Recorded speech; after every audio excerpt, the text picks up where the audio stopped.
अधिकार जो किसी देश में नागरिकों को जन्म के साथ मिल जाए और उसको कोई भी सरकार कभी छीन न पाए, और साथ ही साथ वो अधिकार इसलिए भी जरूरी हो कि वो व्यक्ति अपने आप को स्वयं विकसित कर सके। हमें सरकार न बताए कि हमारा धर्म क्या हो, हमें सरकार न बताए कि हम कौन सी शिक्षा ग्रहण करेंगे, कौन सी शिक्षा ग्रहण नहीं करेंगे। हमें सरकारें अपना विचार न थोपे, बल्कि वह काम करें जो संविधान ने उनको करने के लिए कहा। सोचिए अगर हम ये कहते कि भारत का संविधान जिसमें पार्ट 4 में डीपीएसपी दिया हुआ है, राज्य के नीति निर्देशक तत्व, जिसमें कहा गया है कि फंडामेंटल राइट के अलावा और तरीकों से जो अधिकार देने के लिए सरकारों को प्रयास करना है, वो आर्टिकल 36 से लेकर 51 में दिए गए अलग अलग अनुच्छेदों के विषयों पर काम करेगी और योजनाएं बना करके जनता को और अधिकार प्रोवाइड कराएगी। तो हम किसी आइडियोलॉजी पे ना काम करते, अगर संविधान के दिए हुए डीपीएसपी पे काम करते, तो यह देश आज बहुत बड़ी प्रगति और उन्नति के मार्ग पे आगे बढ़ चुका है। लेकिन हमने काम क्या किया, हमारे पॉलिटिकल सिस्टम में आइडियोलॉजी का खेल खेला। भारत का संविधान कह रहा है कि सभी प्रकार के लोगों के प्रति आपको समान भाव रखना है और सबको समान अधिकार देना है।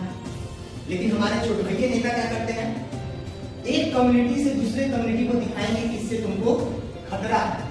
अब बताओ ये कितना बड़ा भ्रम है कि 40% एक कम्युनिटी को अल्पसंख्यकों से 80% और 60% से ज्यादा मेजॉरिटी वालों को खतरा है। इस देश में खतरा तब नहीं हुआ जब मुगल रहते थे, आराम से शासन प्रशासन चलता रहा। ये अलग बात है कि तुर्कों और मुगलों की नीतियां रहती कि अपने आप को स्टैब्लिश करना है, तो उसमें कुछ लोगों की हत्याएं हुई, किसी को प्रतीक रचवाए गए। हर राजा महाराजा ने क्या किया, एक देश से दूसरे देश में उनका देश ही क्या होता था, जितने राज्य पे वो अपना अधिग्रहण करते थे, बादशाही चलाते थे, वही उनके देश था। यहाँ पे एकल भारतवर्ष की संकल्पना थोड़ी थी, सबको अपना अपना क्षेत्र बचाना। तो एक राज्य से दूसरे राज्य में जब हमला करते तो वहां पे हत्याएं तो होती थी।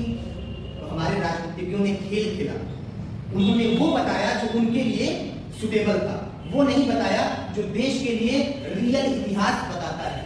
हम कितना बताते हैं, महाराजा शिवाजी के आते हिंदुत्व के प्रचारक थे, हिंदुत्व को बचाया, राष्ट्र बचाया।